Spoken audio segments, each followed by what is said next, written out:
বলো। আজকে সোমবার, শ্রাবণ মাসের প্রথম সোমবার। বাড়িতে তো শিবরাত্রি করি, বাড়িতে শিবের পুজো করেছি। 3বার জল ঢালা হয়ে গেল বাড়িতে।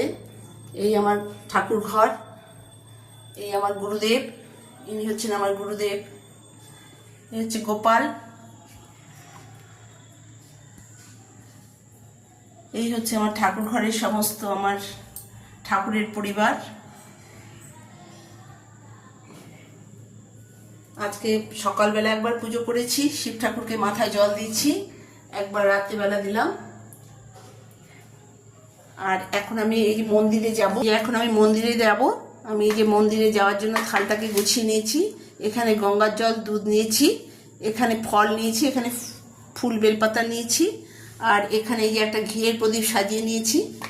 আর এই যাব এক্ষুনি মন্দিরে জল ঢালতে।